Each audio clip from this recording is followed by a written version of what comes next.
e incluso indomables para muchos de los sujetos entrevistados, quienes en busca de una solución a sus problemas no dudan en ir más allá de las respuestas médicas, desafían su autoridad y sus modos de intervención, pero al mismo tiempo sostienen una visión ampliada de la falta de sueño como un problema de salud. La proliferación de categorías diagnósticas que hemos vivido en las últimas décadas son una muestra del lugar privilegiado que ha ido ocupando la clasificación para mediar en el abordaje del sufrimiento humano en general y principalmente en el ámbito de la llamada salud mental. El desarrollo de las llamadas culturas diagnósticas puede ser resultado de pensar que todos los sufrimientos psíquicos deben ser tratados a nivel de la salud mental de los sujetos, quitando importancia a factores sociales y ambientales de la vida en la actualidad. O sea, no en vano me parece que justamente lo primero que decía Andrea, ¿no? De que los primeros estudios surgen en pandemia, pero no parecen analizar cuáles son los factores sociales, o sea, que ambientales que están generando los problemas del sueño, sino simplemente que aparecen y empiezan a proliferar esos estudios en ese momento. Poner menos énfasis en el furor por los diagnósticos, tanto a nivel sistema como de los propios sujetos, permitiría dar una mirada crítica a las circunstancias actuales de la vida que podría llevarnos a otros tipos de estrategias terapéuticas o incluso nuevas formas de pensar el sufrimiento humano. Muy bien. Muchas gracias por habernos escuchado. Pasamos entonces ahora a la discusión general. Abrimos a comentarios, intercambios.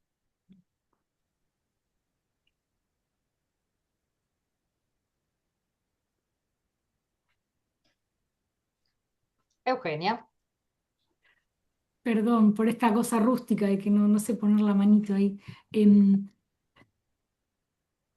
también qué bien quedó armado este bloque. El primer trabajo, que es el de Ana, nosotros estuvimos conversando de tu trabajo antes de conocerte, Ana, porque en otras mesas estuvimos charlando de distintas aristas, así que el tuyo viene a completar toda esta reflexión que estamos llevando adelante.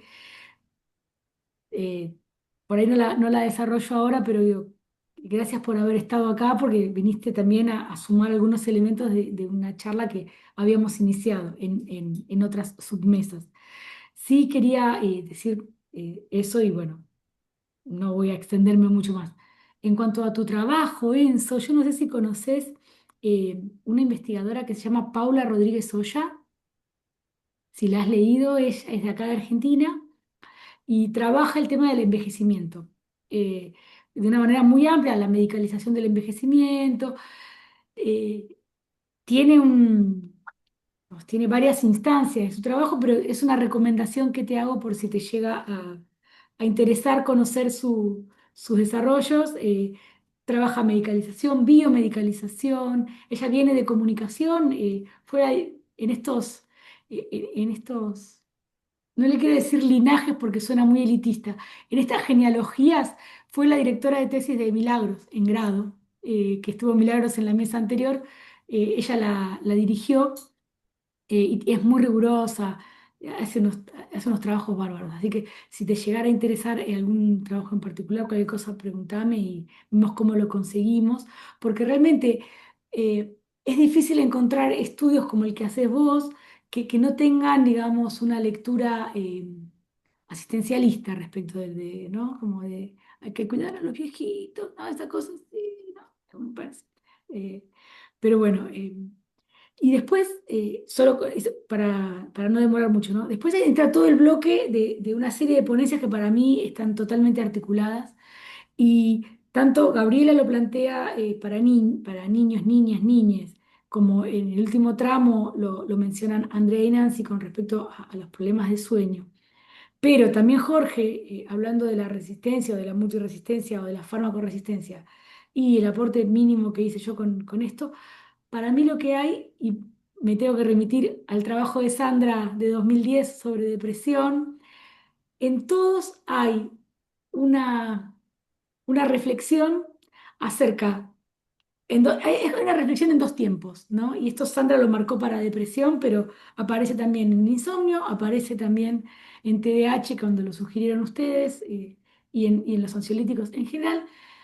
El primer tiempo es identificar que hay una relación importante a tener en cuenta como una unidad mínima, que es lo que decíamos en algún momento, entre fármacos y diagnósticos, ¿no? O entre psicofármacos y diagnósticos psiquiátricos.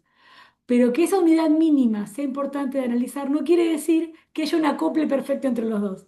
Y creo que todos los trabajos lo que marcan es esa no coincidencia, donde puede haber desplazado o ni siquiera haber diagnóstico, donde el diagnóstico no se corresponde linealmente con un fármaco, donde la temporalidad que se suele atribuir a la clínica médica, donde primero va el diagnóstico y cuando eso se configura, después va el tratamiento farmacológico, tampoco está verificado. Entonces por eso digo que es en dos tiempos. En el primer tiempo se establece que es importante tratar los dos temas, ¿sí? Los dos ejes, los dos vectores. Pero el segundo tiempo rápidamente lo que nos dice es que esas dos cosas no están en coincidencia, no van biunívocamente uno con el otro, que se identifican o se buscan para saber que no pegan bien, ¿sí? No están bien pegados.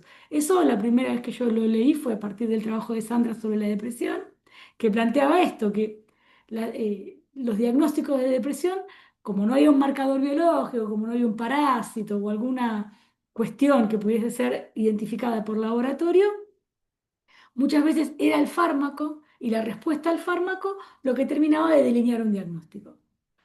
Con ese modelo, ahí voy, y digo, con ese modelo después yo trabajé el tema del TDAH y veía eso también, que muchas veces el uso del fármaco no venía a terminar de comprobar un diagnóstico y muchas veces no porque el fármaco funcionara bien, sino porque funcionara con lo que se llama el efecto paradojal. Entonces, que un ansiolítico, que un medicamento como es el metilfenidato, que es una metanfetamina, te calmara, era lo que explicaba que tenías TDAH, porque el cerebro del TDAH, de la persona con TDAH es distinto. Entonces, a cualquiera de nosotros nos dan un estimulante o una metanfetamina y somos una máquina. Entonces digo, no solo venía después el diagnóstico, sino que se explicaba porque hiciera lo contrario de lo que tenía que hacer el fármaco. Distinto de la depresión, ¿no? No porque lo hacía bien, sino porque hacía lo contrario. Y con el insomnio ustedes lo que están planteando, tanto Gabriela como para hablar de los miedos, ¿no? Y cómo se ponen a un costado, ¿no? En ese esquema se van mejorando analíticamente o argumentalmente algunas cosas y otras se dejan de costado. El miedo se corre, se pone el tema de cómo se duerme, se habla de la higiene. Y bueno, y Nancy y Andrea también marcan esta no continuidad, donde muchas veces se busca en un psiquiatra, pero termina siendo el médico generalista. eh, y fíjense lo que ustedes marcan, ¿no? No solo ansiedad, depresión y trastorno de personalidad, que nos mantendríamos dentro del mundillo de las problemáticas de salud mental, sino piernas inquietas, encefalitis, apnea. Ahí ya directamente estamos fuera de campo. Y también está concurriendo para pensar la problemática del sueño. Entonces, me parece que todo el resto de las ponencias marcan eso, ¿no? La no coincidencia, la perpetua no coincidencia, diría Foucault, entre una cosa y la otra.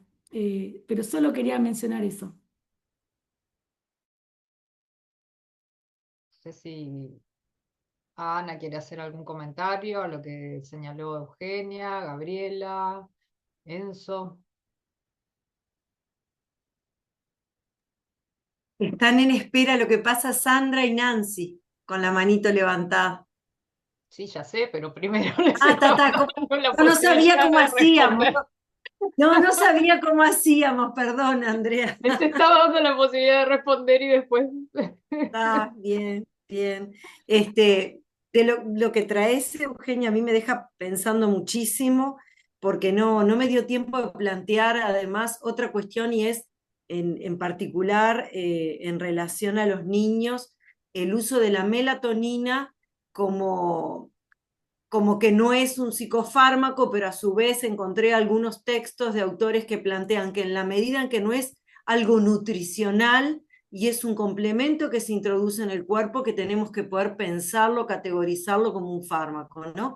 Y los discursos que están circulando aquellos profesionales que cuestionaban el uso de psicofármacos porque justamente decían, el niño no tiene un problema mental, no hay un problema para dormir, sino que hay que dejarlo que duerman naturalmente, lo natural era la melatonina. Entonces igual se ponía la dificultad para dormir en una cuestión de orden biológica y no, bueno, ni en el registro de los miedos, ni en las rutinas, ni en la caída de los padres como sostén en ese momento de ir a dormir. No quiero sacar mucho tiempo, pero de pique está rota esa cuestión entre el diagnóstico y el uso de fármacos en niños. Me parece que muchísimas gracias.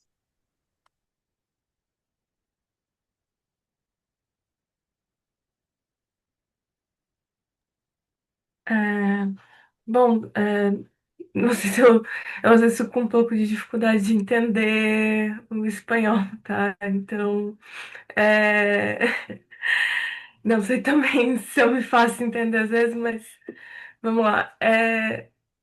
Tava, que eu tenho tentado pensar também essa relação, né, entre a, a terapia e a medicação, né? Assim, porque parece que às vezes são coisas que se opõem, né? E eu acho que, na verdade, elas caminham juntas, assim, né? Tá pensando sobre a apresentação que vocês estão fazendo, assim, né? De ter a terapia primeiro, uma terapêutica, né? Que antecedesse, né? O diagnóstico e a medicação, mas eu não sei como está o desenvolvimento da psicologia em outros lugares, né? Como que está essa relação mais estreita com a psiquiatria, com a patologização e a medicalização, assim, porque em determinado momento histórico está mais no campo da psiquiatria, em outra a psicologia está mais junto, né? Então acho que isso fica um pouco, fica como uma questão assim para pensar mesmo, né? Por que que determinadas correntes teóricas dentro da psicologia ganham ascensão em determinado momento e mesmo aquelas que parecem muito distantes, talvez tenham uma contribuição, né, pro fenômeno, inclusive da medicalização, que é, bom, se não se adapta bem, inclusive, a essa terapêutica aqui que vai te deixar bem, que é para deixar você bem comportadinho, então vamos para o medicamento, né? A tendência tem sido mais já ir para o medicamento de primeira, assim, né? Não sei, mas não sei se entendi um pouco isso, assim, mas e estava pensando um pouco sobre isso, escutando vocês também, assim.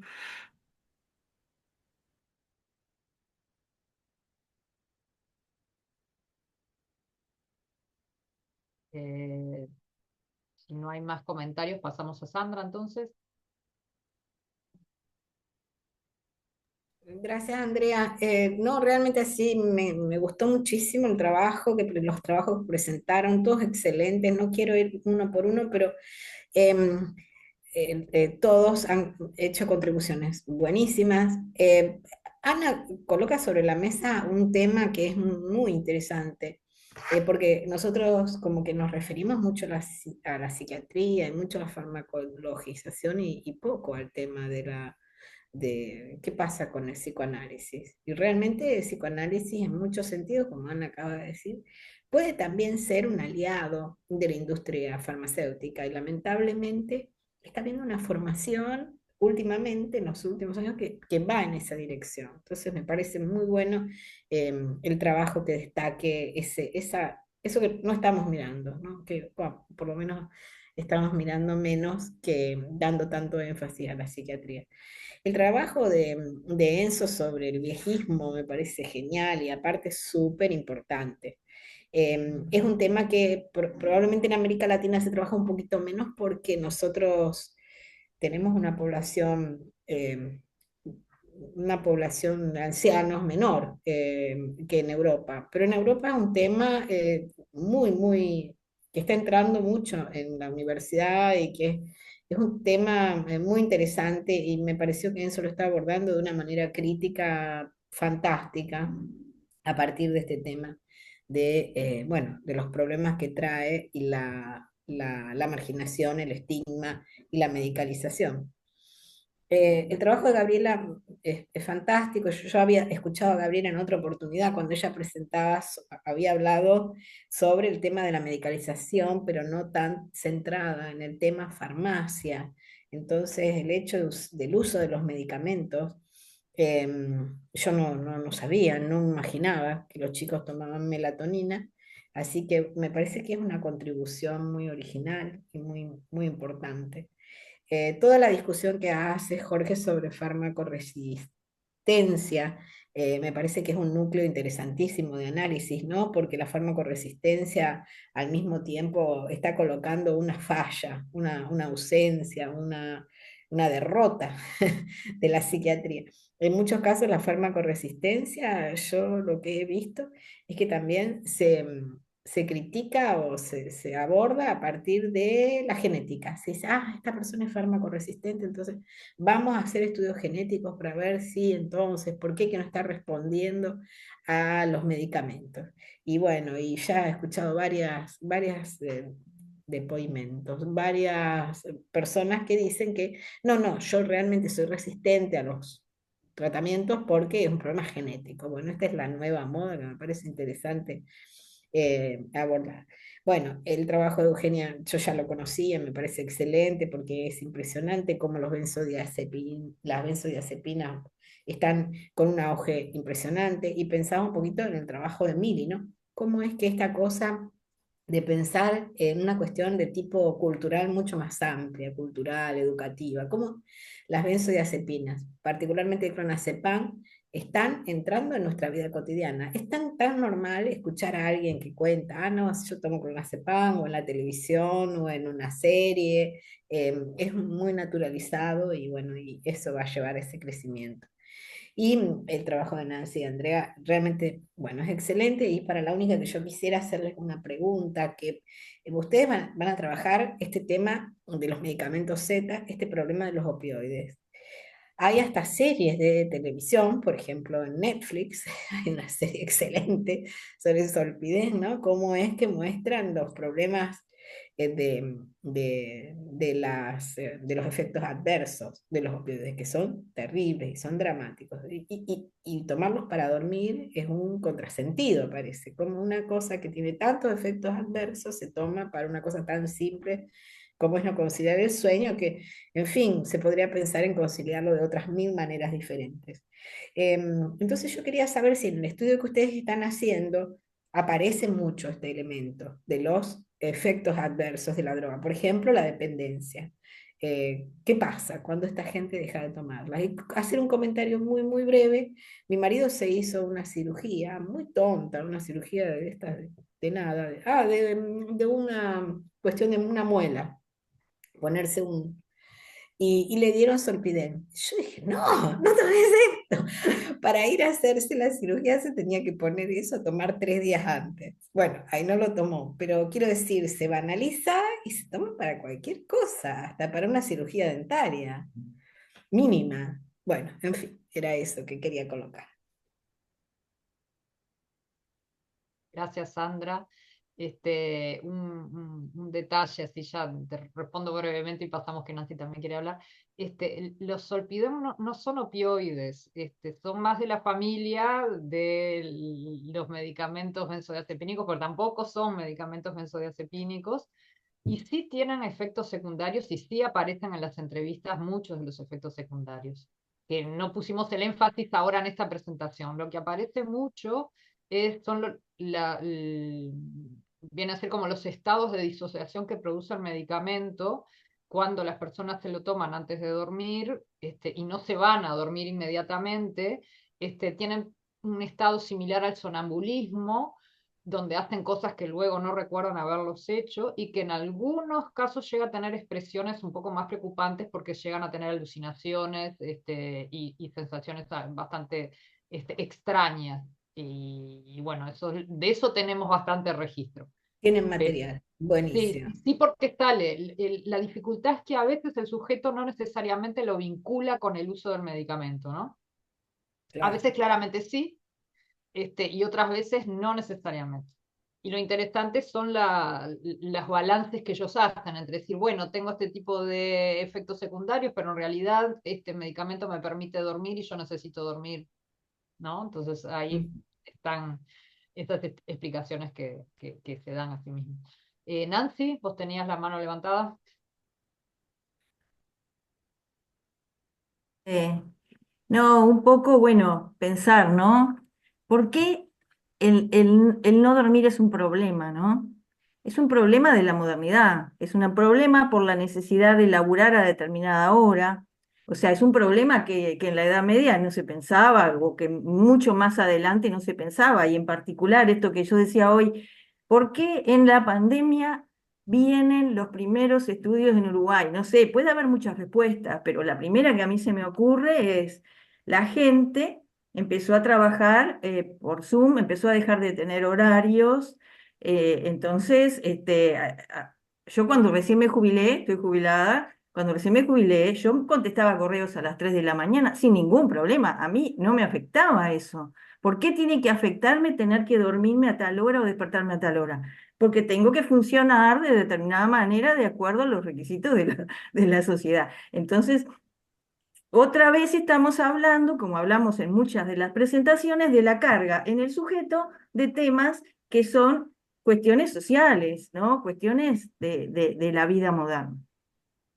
Pero en realidad, bueno, mi pregunta era para el lado de, porque me comprenden como dicen los abogados, me comprenden las generales de la ley, porque tengo 67 años, o sea, más de 60, o sea que estoy comprendida dentro de lo que Enzo está elaborando, y esto que él decía, entre el anciano frágil y el adulto mayor exitoso, no me gusta ninguna de las dos categorías, no me quiero sentir catalogada de ninguna de esas formas, y, y un poco eso también le pregunto a Enzo qué tiene que ver justamente también con la forma en que hoy en día ya los viejos no envejecen en familia como envejecían antes, o sea, ¿no? Porque también, yo qué sé, mi abuela vivió en mi casa hasta que murió, y eso no es una excepción, ¿no?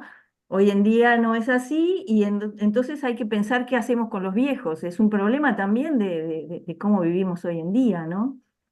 Un poco quería preguntarle a Enzo sobre eso, ¿no? Sobre el tema de por qué surge el problema de qué hacer con los viejos cuando en otra época estaba tan resuelto. Por ahí.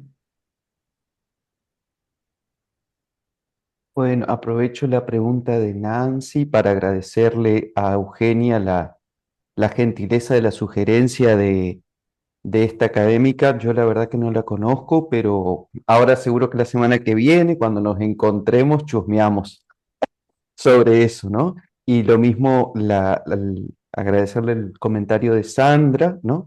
A propósito de Sandra, y de ahí ya engancho con con lo de Nancy, la problemática del envejecimiento, es verdad que para algunos países de Latinoamérica es novedosa, como por ejemplo para Brasil, para Argentina, quizás Chile, justamente en razón de que tienen una población floreciente por ahora, pero para nuestra realidad uruguaya, las cuestiones en torno al envejecimiento son de muy grave importancia por la característica de nuestra población, que es una población de tinte envejecido y que no pinta que eso se vaya a revertir, ¿no? Entonces en eso, por ejemplo,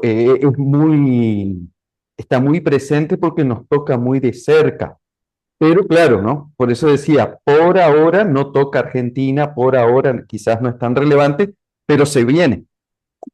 Entonces, esta pregunta de Nancy, ¿no? ¿Qué hacemos con los viejos, eh, de los cuales formamos parte, quizás, ¿no? Es una pregunta que moviliza, ¿no? Eh, yo no sé, la pregunta de Nancy no sé si pueda responder, pero a mí desde lo que me aportaba trabajando esta noción del viejismo, y esto creo, porque me quedé pensando en la introducción, en el trabajo de Ana, ¿no? Abrir la oreja al sujeto que habla y escuchar eso como algo prioritario y primordial, sin tener miedo a que la voz del sujeto de carne y hueso hackee años de teoría y años de investigación, es un aporte del psicoanálisis. A mí eso me aportó el psicoanálisis. Lo mismo de que es imposible pensar la subjetividad sin lo social y a la inversa, eso también me aportó el psicoanálisis. Y es un aporte del psicoanálisis del Río de la Plata, ¿no? En específico, yo, por ejemplo, Silvia Blechmar, Tager, Deborah Tager, personas gigantes que justamente denuncian esto que nos toca, ¿no? De que muchas veces la psicología, la psiquiatría y algunas ramas del psicoanálisis han sido heraldos y soldados de los sistemas que terminan oprimiendo al sujeto que vive y camina, ¿verdad? Entonces, eso me parece que ahí es como hay de uno, hay de otro, no es todo. Y no sé si la psicología positiva puede ser comprendida dentro del psicoanálisis. Eso ahí no sabría, sinceramente desconozco, ¿no? Entonces, en eso ahí voy a la respuesta, Nancy, que antes de qué hacer con los viejos, tal vez hay que abrir los oídos a lo que dice el viejo, ¿no? Yo creo que ahí, por eso en la investigación esta que estoy, una de las cosas que a mí me pasó fue que yo escuchaba mucha gente hablando sobre los viejos, pero no veía muchos viejos siendo escuchados sobre lo que les pasa y lo que les sucede, ¿no? Y por ejemplo, la cuestión del duelo es una cuestión que por ser viejo directamente se asocia a que eso es una cuestión de la edad. Y si hay algo que nos enseña el psicoanálisis, por ejemplo, es que el sujeto no está determinado por la edad. El inconsciente no tiene registro de tiempo.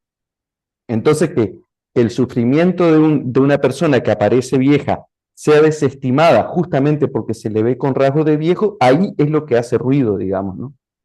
Entonces creo que eso, Nancy, perdón que me extendí, perdón, por eso siempre escribo, pero me parece que el qué hacer con los viejos tiene que ser antecedido por escuchar a los viejos. Gracias, Enzo. Marcia. Uma pergunta para Ana, água em português. Ana, você falou bastante aí dessa questão da psicanálise e a gente está vendo a questão das competências socioemocionais, né, na escola. Então, se a gente não tem aí uma relação de reforço entre essa iniciativa de psicanálise com a ideia das competências emocionais.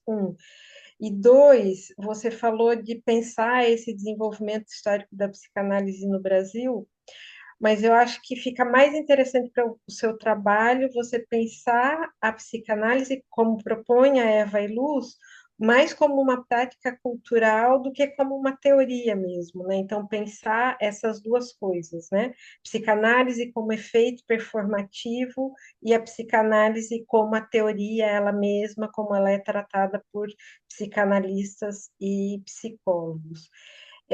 Para Enzo, foi al mismo punto que Nancy que me llamó la atención, que el anciano frágil, el anciano exitoso. Pienso que son dos chaves para pensar clases sociales. Creo que vamos a ver los ancianos frágiles entre los pobres y una expectativa de ancianos exitosos en las clases con más dinero. es una cuestión. Eh, para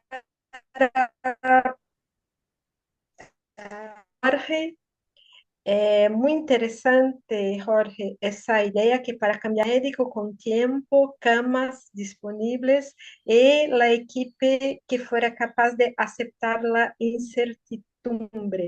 Pero pienso que vivimos en una sociedad que no acepta esa incertidumbre y que hay aquí una presión sobre los médicos y los psiquiatras. Entonces, si podéis hablar un poco sobre eso. A Andrea y Nancy, me gustó mucho ese concepto de cartografía de las drogas, muy interesante, que hablas que en un momento el medicamento desplaza el diagnóstico entero. Esa idea de los graduados de lujo, Lunox es muy interesante. Me puso a pensar que aquí, si hablamos que el medicamento desplaza el diagnóstico, creo que estamos hablando también de una predominancia de poder de la industria farmacéutica sobre los médicos y los psiquiatras. Entonces, se piensan sobre eso también. Era eso. Gracias.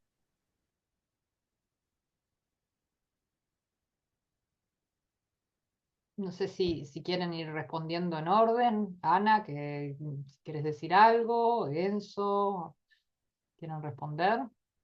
Pode Sí. ser, posso responder rapidinho, porque acho que. Tá, vou tentar organizar, mas assim, do que a Márcia e o Enzo falaram, porque, Enzo, é, a questão da psicologia positiva que eu falei, é porque no livro da Eve Lewis, ela vai mostrar como teve um forte financiamento de fundações para que a psicologia positiva ganhasse uma abrangência nos Estados Unidos, na APA, né, que é a Associação de Psicólogos Americanos. Então, para a gente se atentar para esse dado, né, desses financiamentos, da onde que vem, né, desses interesses, né, quando foi mais nesse sentido que eu pensei, mas assim, acho que é importante pensar que a psicologia positiva ela está na base da fundamento, ajuda a fundamentar as competências socioemocionais. É, e as competências emocionais, elas vão se servir vão se apropriar de diversos arsenais teóricos aí da psicologia, assim, não é só a psicologia positiva, mas acho que é uma das principais, porque você vai pegar o Silliman, o Daniel, Marty Silliman e o Daniel Goleman, que dá base para as competências socioemocionais ali, para pensar isso. E aí, o que eu acho que é um desafio, assim, é pensar o que são.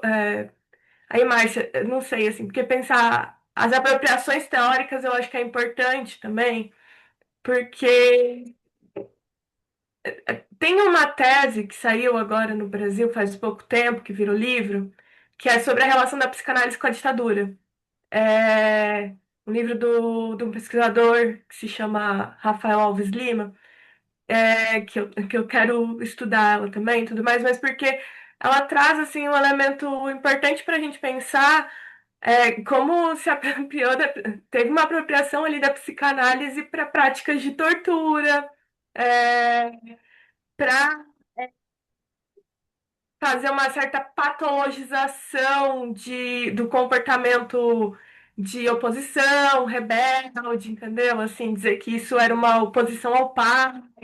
Enfim, umas distorções, assim, né, da teoria, uma apropriação, mas que acho que traz coisas para a gente pensar, assim, sabe? É,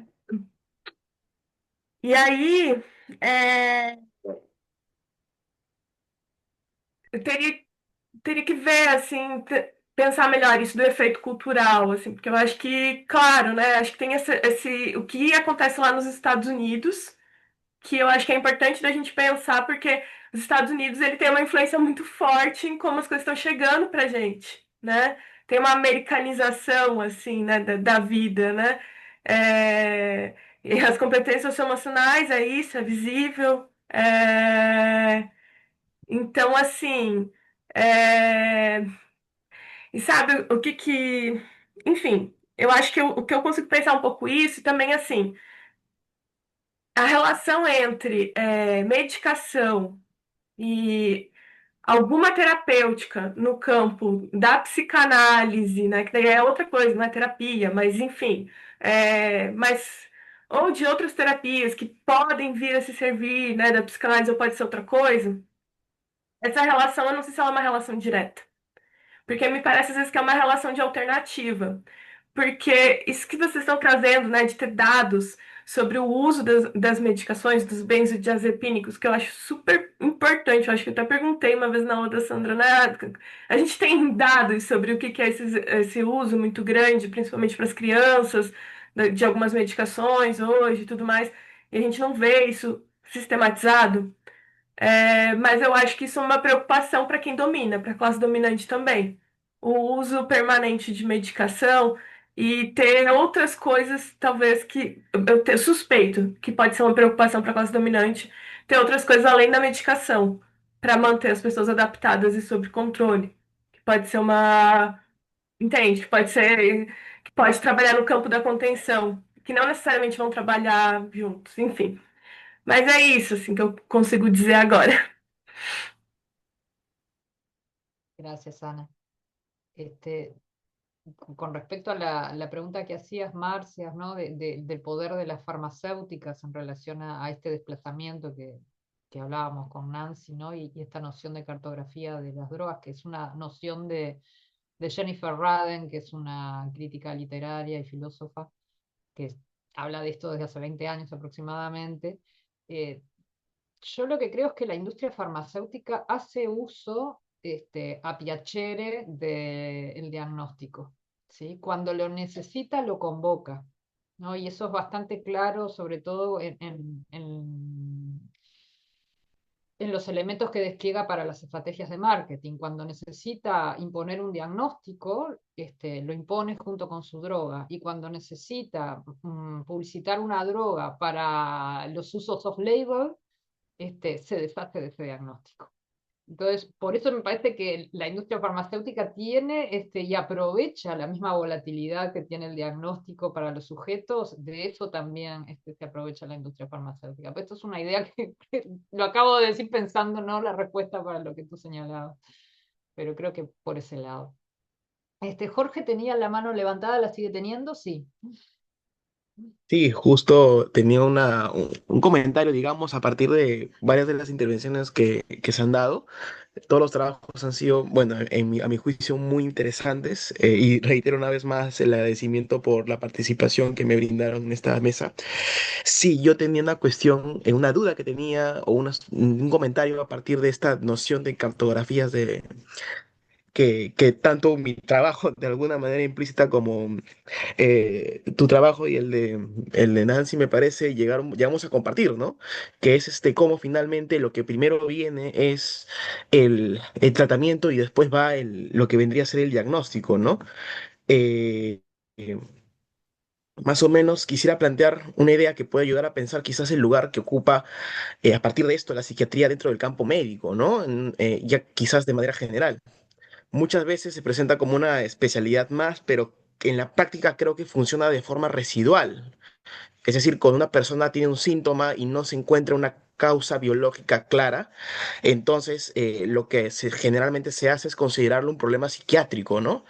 Pero si más adelante se descubre que ese mismo síntoma tenía una causa física, o se le atribuye una causa física, no sé, una lesión cerebral o un desorden hormonal, entonces deja de ser psiquiátrico y pasa a otra especialidad, como, no sé, la neurología o la endocrinología, ¿no? Entonces, en ese sentido, la psiquiatría existe solo mientras no se pueda explicar el malestar desde lo biológico.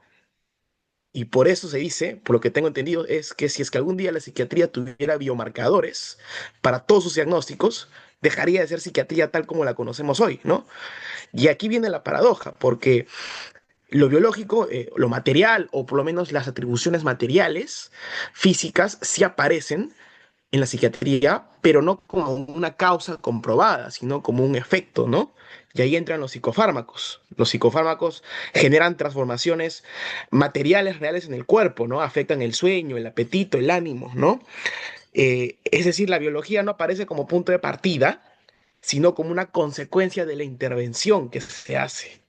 Y de alguna manera es la medicación la que produce esa materialidad que luego se usa para justificar de manera retroactiva la propia intervención, ¿no? Entonces, creo yo que una duda que surge, digamos, a partir de contrastar varios de estos trabajos es cómo pensar quizás una paradoja de este tipo, de una disciplina que se apoya discursivamente en lo biológico, ¿no? Todos los médicos, los psiquiatras que tienen una orientación, digamos, marcadamente neurobiologicista, dicen de que hay causas, digamos, biológicas, neurológicas que justifican o explican por qué alguien padece algo, pero al final, si es que la psiquiatría perdería toda su identidad si logra explicarlo todo biológicamente, ¿no? Finalmente son los psicofármacos los que le dan esa materialidad a la psiquiatría, ¿no? Y es por eso que quizás también digamos, además también de los intereses farmacéuticos de las grandes compañías, también por eso es que finalmente el tratamiento ocurre primero y luego ocurre el diagnóstico, ¿no? Ese era más o menos mi comentario al respecto. Gracias, Jorge. Es un tema bien complejo porque yo, o sea, esto que Raden llama cartografía de las drogas es una vuelta, un giro a la prueba terapéutica que existe en la medicina desde que la medicina es medicina. O sea que en realidad el definir la patología a través de del éxito de la terapéutica no es únicamente una prerrogativa de la psiquiatría. Pero sí es cierto que la psiquiatría está en un lugar incómodo con relación al resto de la medicina, e incluso yo he leído varios, ¿no?, de estos artículos que hablan sobre el futuro de la psiquiatría, prediciendo que la psiquiatría va a desaparecer y que se va a ser subsumida en la neuropsiquiatría, lisa y llanamente, ¿no? Pero me parece que todavía, como lo han mostrado todas las presentaciones que hemos tenido en el día de ayer, en el día de hoy, todavía la psiquiatría sigue cumpliendo un rol social. Entonces yo creo que por más que se esté diciendo que va a desaparecer, todavía unos años más va a estar con nosotros, sí. Yo creo que eso todavía la vamos a tener por aquí algún tiempo más. Porque creo que está desbordando y lo muestra, ¿no?, la cultura diagnóstica y bueno, y los dichos de las personas con las que hemos trabajado, que en ese punto está, así como se habla de la cultura que generó el psicoanálisis, yo creo que hay una cultura que generó la psiquiatría, que es la que estamos viviendo nosotros ahora. Pero bueno. No sé si alguien más quiere decir algo, porque estamos en hora. Y hemos cumplido muy bien. Gabriela, ¿querés decir algo más? Estaba escribiéndolo, lo estaba escribiendo porque justo me voy a tener que retirar, pero bueno, quería agradecerles a todos los que nos pudieron acompañar hoy. Excelentes las presentaciones, siempre me quedo con pena porque me parece que cada ponencia tiene puntos para seguir debatiendo, para seguir pensando.